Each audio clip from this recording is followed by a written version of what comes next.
Ms. Samidin Baluch to approach the podium to accept the award for Asia and the Pacific region. So Sean.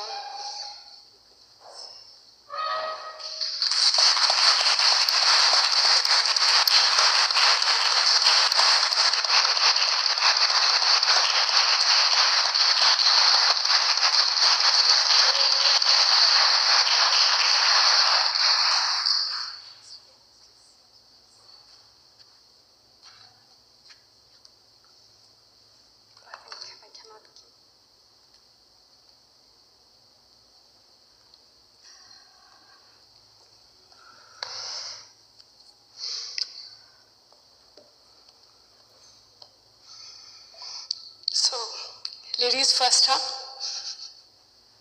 This is the first time that I've known the actual meaning of ladies first.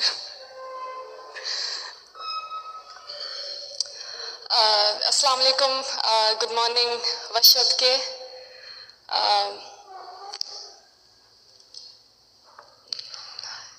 As we have less time, so I'll directly go to my speech.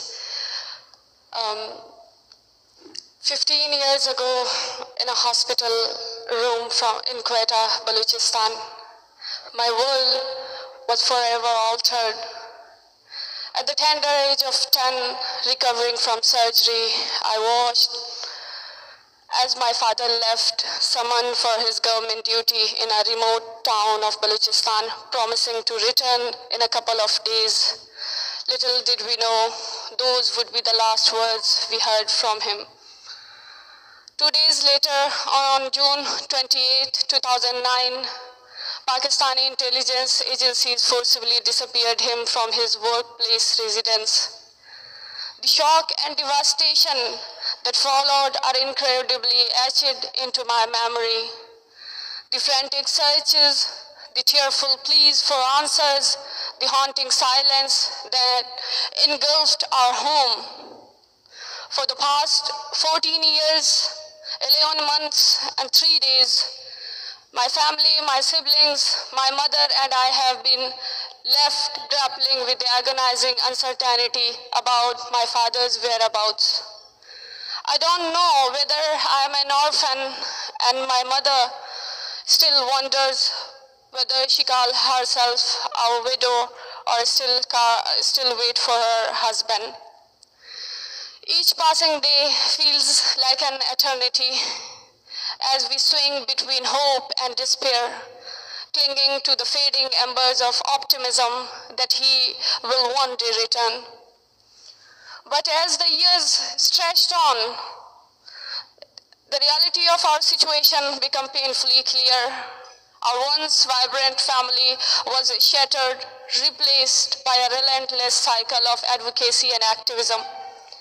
I found myself thrust into a world far beyond my years, reading appeals at press clubs, chanting slogans on the streets, and enduring the harsh realities of protests in front of government offices. Yet, amidst the chaos and turmoil, a profound sense of solidarity emerged, a shared bond of grief and resilience that connected us with countless others' families across Balochistan. Tens of thousands like us have been torn apart by enforced disappearances, their voices silenced by the brutality of state-sponsored violence. Our ancestral home, a symbol of our heritage and identity, was seized from us and now lies under the control of shadowy groups affiliated with Pakistani secretive agencies. The loss of our home, coupled with the daily challenges of life without my father's guidance, has left us reeling, struggling to find our footing in a world that seems determined to erase our existence. But amidst the darkness, there is a flicker of hope, a glimmer of resilience that refuses to be extinguished. Despite the overwhelming odds stacked against us, I have become to realize that my voice cannot be confined to advocating for the release of my fathers alone. I am driven by a sense of duty to my family, to my community, to every victim of human rights violations who has been silenced by the oppressive forces that seek to crush our spirits. Some say I am a beacon of hope for other victim families, a guiding light in their darkest hour, but the weight of that responsibility is a heavy burden to bear. Can you grasp the depth of helplessness in Balochistan when other victims seek solace from me, a daughter who has spent the last 15 years in searching for her own father? The plight of Balochistan extends far beyond the border of our homeland. It's a story of systematic oppression and unspeakable atrocities committed against us, innocent men, women, and children who dare to speak out against injustices. It is a story that demands to be heard, a story that must not be relegated to the shadows of indifference. For the past 7 decades, the people of Balochistan have endured severe violations of human rights, with the situation worsening significantly over the last 2 decades. Tens of thousands have fallen victim of enforced disappearances, their voices silenced by the cruel hand of state-sponsored violence.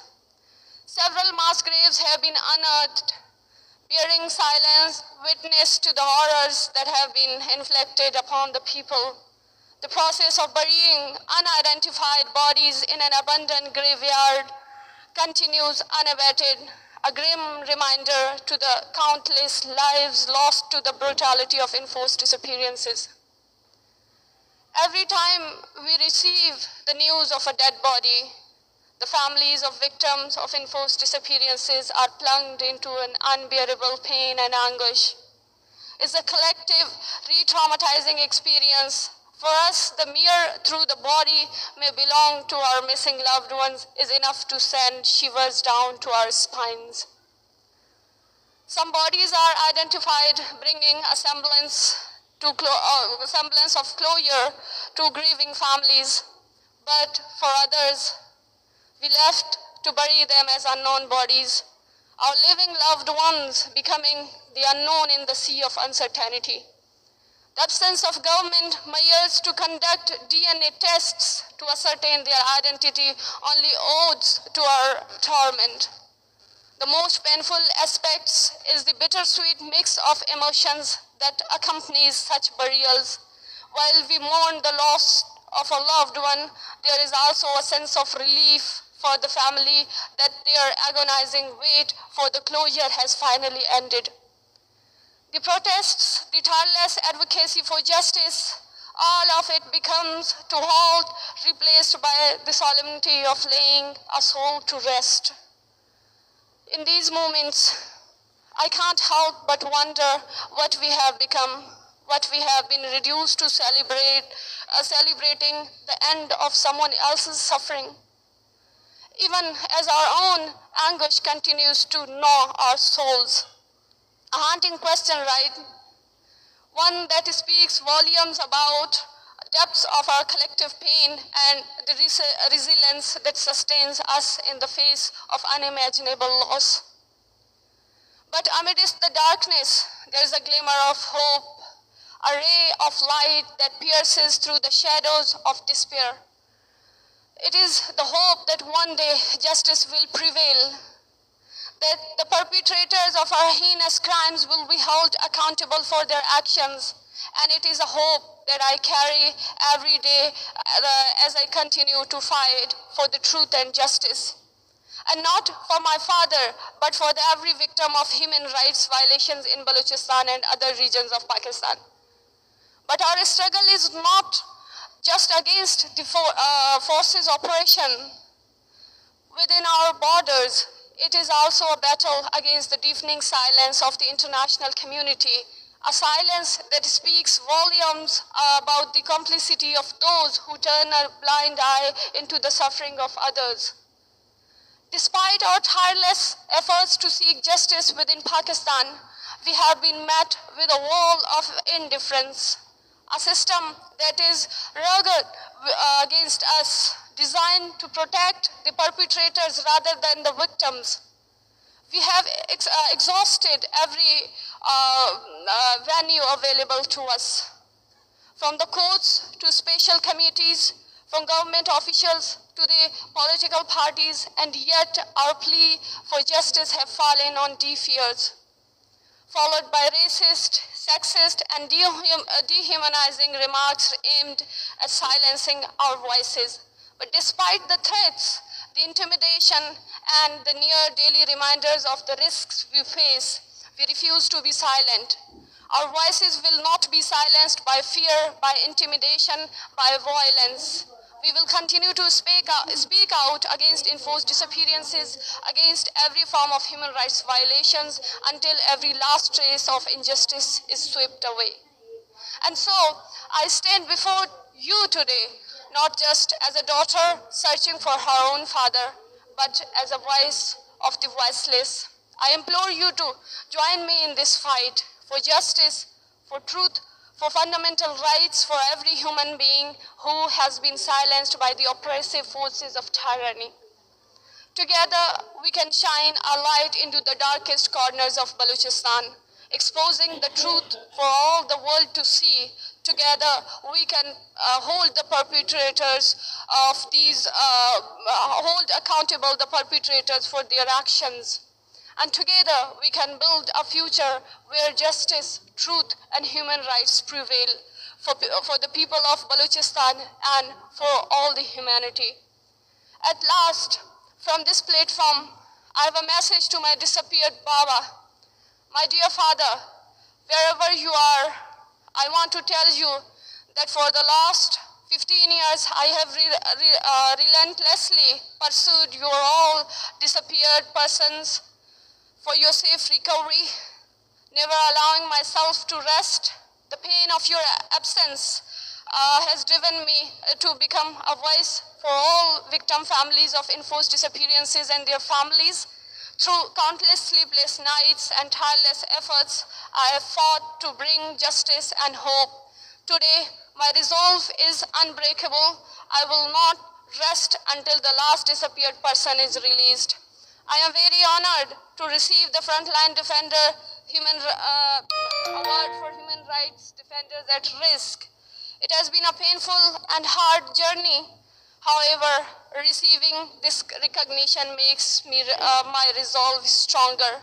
This award is not just a shield of protection for human rights defenders, but also an inspiration and strength for those human rights defenders who are tirelessly working.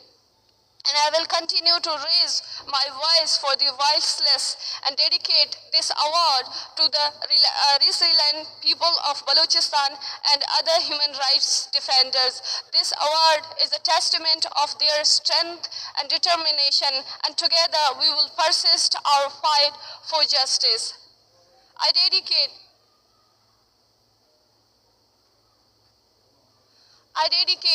this award to the brave family members of forcibly disappeared persons, the mothers, the sisters, and daughters who are tirelessly struggling in darkest atmosphere of hopelessness again and again. They are gathering their self-strength and fighting. Those unwavering courage in the face of all forms of suppression and human rights violations inspires me every day. Together, we will continue this struggle for you and for every soul of longing to be free. Thank you, everyone. Thank you. Thank you very much.